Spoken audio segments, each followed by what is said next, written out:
Well, one of the key points the Australian Foreign Minister was expected to make to his Sri Lankan counterpart this evening is that Sri Lanka needs to make the resettlement of displaced civilians a priority. The UN agrees, saying more needs to be done as conditions in Sri Lankan detention centres are rapidly deteriorating. The issue has also captured the attention of the United States, which is calling for the 160,000 Tamils being detained to be set free.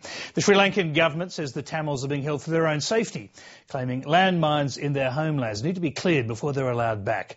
Reporter Steve Cannane has spoken to an aid worker and a displaced Tamil man who both spent time in the camps, and they've requested anonymity.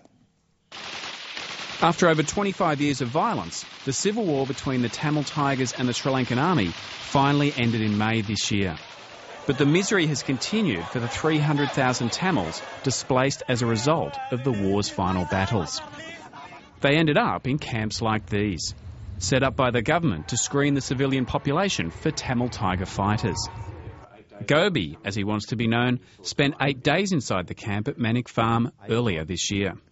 In the block we had 3 children died and 2 elderly gentlemen, one was a lady, one was a woman, and one man, old man, he hanged himself one night because he couldn't bear the sufferings of the people. This, I personally saw that. Gobi wants to remain anonymous for fear of repercussions against family members still in the camps.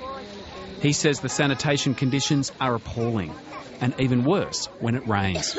The toilets, the septic tanks got flooded, and those septics were mixed with water and coming into the tents where people were living. So that was very, very unhealthy and dangerous.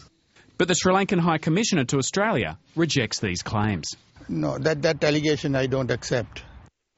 But an international aid worker who can't be identified because of concerns of a backlash against aid organisations getting access to the camps backs up Gobi's claims.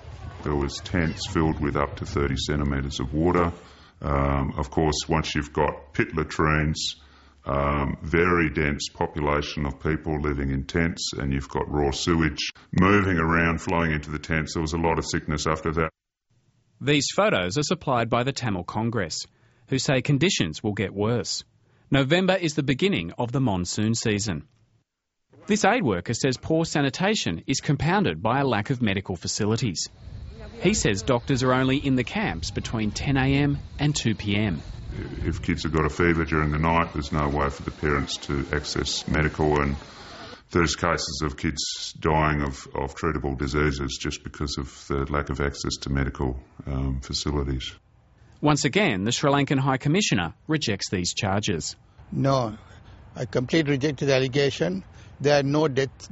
The mortality rate has come down to much less than the accepted international norms, and there is complete medical attention given. It's difficult for journalists to verify these kind of claims.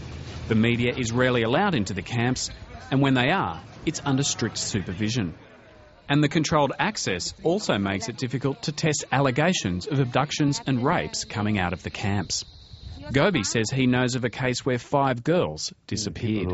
Girls went and they didn't return, so I am sure they would have got raped and then they would have got killed because they don't want stories to come out. The Sri Lankan government has denied all allegations of rapes and abductions within the camps. Tamil advocates say these sorts of allegations can't be properly investigated until the Sri Lankan government makes public a list of all those interned. Give the UNHCR access to these people and maintain a register of people who are there and people who are allowed out so that we can substantiate or not these allegations of thousands of people missing. The Sri Lankan High Commissioner says the government is hoping to get 80% of people out of the camps by the end of the year. He says clearing landmines is what's slowing down the process. The government has expedited the process of demining, and as soon as the demining is complete, the people will be resettled in their old homes. But Saradar Nathan says people inside the camps should be allowed back into the areas that have already been freed of mines. And she says unless things improve, we'll see more Sri Lankans arriving here by boat. I've spoken to some of the people who have come on the boat, and they said they knew they were risking their life, they knew they were risking their future, but they said at least there was hope that they could live. Because in Sri Lanka, at this stage, there is no hope. Steve Cannane, Lateline.